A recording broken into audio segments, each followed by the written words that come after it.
Қайырлы күн, Найл жастары парақшасының қолданушылары. Бүгін сіздермен кезекті жастарға кеңес жобасы аясында өткізіліп отырған психология онлайн сұхбатымызды бастаймыз. Бүгінгі біздің басты тақырыбымыз күйзелістің адам психологиясына кері әсері. Бүгінгі біздің сыр сұхбат айдарымыздың қонағы нөмір 11 мектептің педагог психологы, отбасылық кеңесші психологы Балымбетова Айгерім. Қош келдіңіз. Күйзелістің адам психологиясына кері әсер атты онлайн сұхбатымызға келіп, ақылыңызбен бөліссеңіз деген мақсаттан шақырған болатынбыз.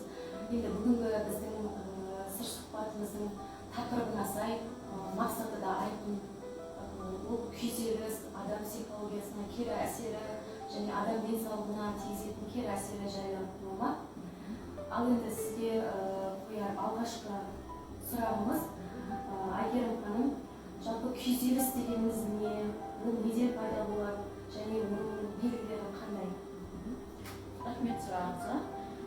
Күйзеліс дегеніміз жалпы стресс психологиялық термин сөз, стресс ағылшын тілінен аударғанда қысым келтіру деген мағына білдіреді. Бұл терминді ең алғаш рет 1936 жылы канадалық физиолог Ганстегі бұл терминді орынға енгізген болатын. Қазіргі таңда бұл стресс көп адамға кездеседі. Бұл үнемі адам өмірінде болып тұратын бір эмоциялық құбылыс деп айтуға болады. Біз оған күн сайын ұшыраймыз деп айтуға болады, қысымға, жаңағы стресске. Мысалы, таңда ұйықтап жатырмыз, әдемі ұйқымызды тағы бөдене оятады. Бұның өзі бір қысым, иә. Сондай-ақ жұмысқа күндікті бара жатып, такси уақытта келмей қалады, немесе автобус уақытында келмей қалады, не кешігіп қалдық, жұмысқа абыржып, кішкене қобалжып барамыз, оның өзі қысым. Немесе автобусқа билет алдық, ұшақ ұшпайтын болып қалады, или пойызымыз кешігіп жатады. Яғни осы жағдайдың барлығы өмірде болып жатқан күнделікті күйбең тіршілікте қысым. Яғни біз бұған күнделікті шығарып тұрады екенбіз. Барлық өмірімізде болып тұратын жағдай. Кезекті сауалымыз, стресстен шығудың қандай жолдары бар? Өте дұрыс сұрақ болып отырсыз. Стресстен шығудың негізгі жолы жалпы айналамызда болып жатқан кез келген ақпаратты біз бес сезім мүшеміз арқылы дұрыс қабылдайтын болсақ, кез келген ақпаратты, сондай-ақ адамды да мысалы оның болмысын, табиғатын, бұның жаратылысын дұрыс түсініп қабылдайтын болсақ, біз жағымсыз эмоцияға, стресске жол беруімізге болады, дұрыс қабылдау. Бұған мысал келтіретін болсақ, бірде философ Сократ жолда келе жатса, оны бір кісі ұрып жығып кетеді, философ Сократты. Сонда Сократ ешқандай жауап бермесе, үсті басын қағып, одан тұрып кете береді. Оны сыртынан көріп тұрған бір кісі сұрайды. Бұл кісі сізді ұрып кетті, енді сіз соттай бермейсіз ба, әлде жауап қайтармайсыз ба дегенде, Сократ былай жауап береді. Егер мені ешек теуіп кетсе, мен ешекті соттай алмаймын ғой дейді. Немесе мені ит қауып алса, мен итті қауып алмаймын ғой дейді. Яғни бұл адамды қабылдап тұр. Ол қандай адамды қабылдап тұр. Сондай-ақ психология темперамент деген ұғымда бар. Темпераментке байланысты адамның төрт түрлі типі бар. Холерик, сангвиник, флегматик, меланхолик. Мысалы, холерик пен сангвиниктер үнемі ашушаң, күйгелек, шыдамсыз, сондай бір типтегі адамдар, иә. Бірақ біз оның табиғатын, болмысын дұрыс түсінбейтін болса, оның шыдамсыздығына, ашушаңдығына біз әлеуметтік қажет жоқ. Ал кейбір адамдар бар, темпераментті меланхолик және флегматик. Олар өте жайбасар, салмақты, сабырлы, эмоциясы ішінде, оның көңілін қуанып тұрғанда білінбейді, оның ренжіп тұрғанда білінбейді. Оған жаңағы өте баяу жай. Оған сен неге сондай жайсың, неге баяусың, бір жұмысты бір сағат неге орындайсың, неге тез бітпейді деген сияқты әлеуметтік қажет жоқ. Себебі оның табиғаты сондай. Әрине қабылдау деген сөз адамның ең алдымен жаңағы болмысын, табиғатын дұрыс түсінсек, біз кез келген затқа ренжімейтін боламыз. Айгерім ханым, сіз педагог психологтан бөлек отбасылық психологтан дедіңіз.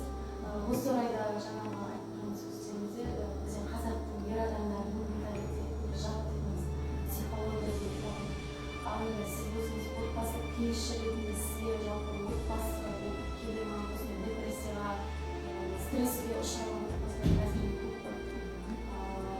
Әсіресе осы ер адамдар сіздің көмегіңізге жүгіне ма?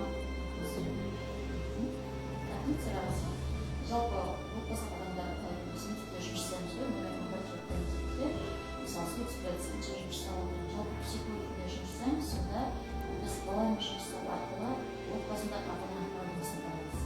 Міндетті түрде балаға арқылы берген уақыттан біз баланың жағдайын психологиялық денсаулығын жақсарту үшін міндетті түрде ата-анасын шақыртамыз, ата-анасын береміз, ата-анасын емес.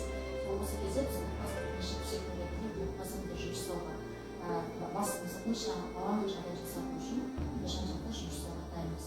Жалпы ата-аналар бізге келді, ер азаматтарда көп деп айтпаймын, жалпы көбіне психологқа жүгінетін әйел азаматтар ғой, әйел адамдар, бірақ бір инсан болды. Сол жаңағы біздің менталитетіміз, немесе оны психология стереотиптеріміз, таптауыр дейді қазақша, қалыптасып қалған бір установка ғой. Болмайды, жалға болмайды деген сияқты. Бірақ соны әрине ер адамның жылаған сыртқы жағдайды ұят шығар, көзге ұят көрінуі мүмкін. Бірақ соны басқа да әдістер арқылы, спорт арқылы шығаруға болады шығар. Қазір енді мектептің қабырғасында оқып жүрген өтпелі кезеңдегі қазір балалар жөнінде айтқым келіп отыр.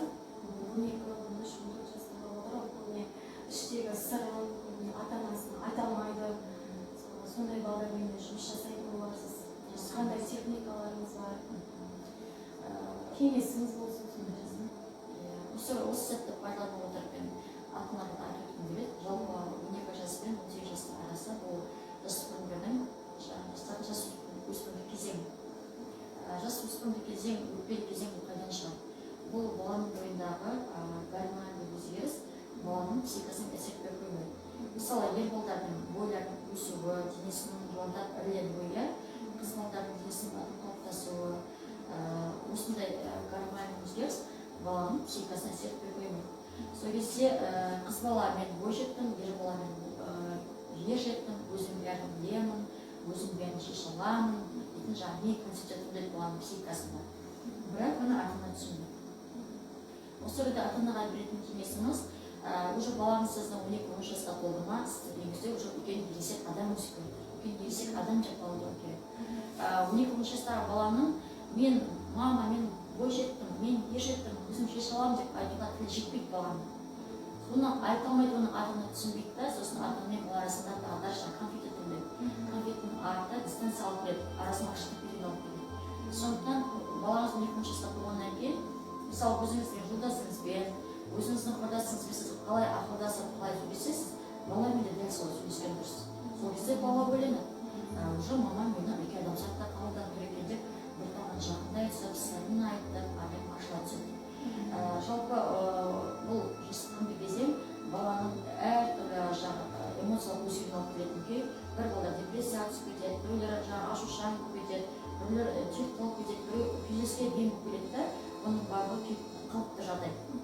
Ол қалыпты жағдайда ең бірінші балаға ата-ананың көмегі өте қажет, қолдау қажет. Ата-ана түсіну керек, баланың сондай гормоналдық өзгерісінің баланың психикасына әсер етіп, бой жетпен, ер жетпейтін сондай қалыптасуын ата-ана түсіну керек. Оған бала кінәлі емес. Статистика жастардың ажырасуы көп болып кетті. Осының себебін әрине бірден бір себебі стресс, депрессия болды. Осының себептерін, мысалдарын неден пайда болатынын кеңесіңіз береді. Швеция статистика бойынша 6 орында ажырасудан. Менің бойынша, психология бойынша ажырасудың негізгі себебі көбіне адамдардың жастарымыздың мінездерінің бір-біріне сәйкес келмеуі, бір-бірін толық танымауы. Сосын өзімнің түсінігімше, менің пікірімше, жастардың көбісі рухани жағынан гөрі материалдық жағынан көп ден қояды. Бұл адамның ақшасы бар ма, жағдайы бар ма, атақты жерде, жақсы жерде табыс таба ма деген сияқты. Сол негізі қазір рухани құндылыққа қарағанда материалдық құндылық алға шығып кеткен сияқты. Соны теріс деп білемін. Рухани құнды адам қандай қиындық болса да ол бәрін жеңіп келеді.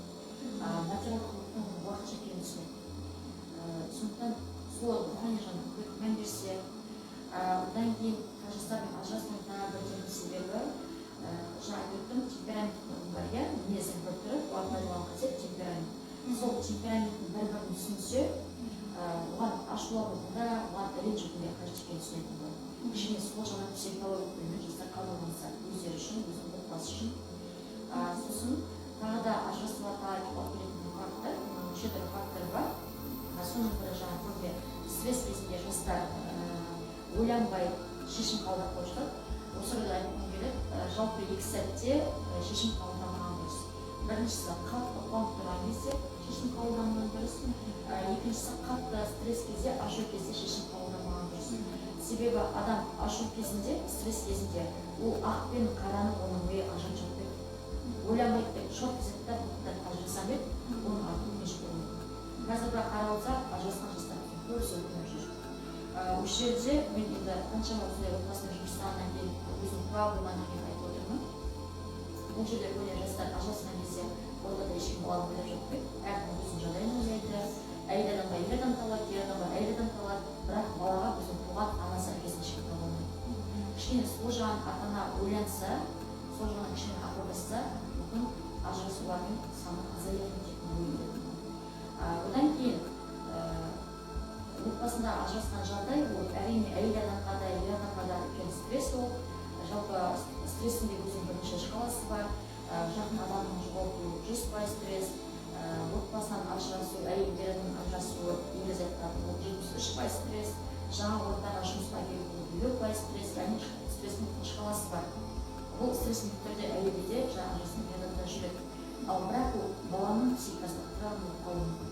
Осы айтқанда детский психикасы травма дейді, баланың жан жарақаты бәрібір балаға өзің туған анасынан, өзің туған әкесі ешкім артық әке ана болмайды. Себебі басқа әке ол бәрібір өзінің қандай болғанын туған баласын қабылдауды екіталайды. Әйел адам да оны өзінің дүние әкелген соң туған баласы қабылдауды екіталайды. Сондықтан баланың болашағын ойлаған әрбір ата-ана қандай жағдай болмасын ажырасуға дұрыс. Осылай айтқым келеді. Енді бұл біздің күйзелістің адам психологиясына әсер еткен тақырыпты қозғадық. Сізге көп рахмет Айгерім ханым, біздің сұрақтарымыздың барлығына жауап беріп, мұнайлы жастары сіздерге көп әсер алды деп ойлаймын. Сіздерді осындай сұрақтардың бүгін жауаптарын жан-жақты талқыладық. Бұл біздің кезекті айдарымыз болатын. Бұл алдағы уақытта да жалғасын табатын болады. Бізбен бірге болыңыздар.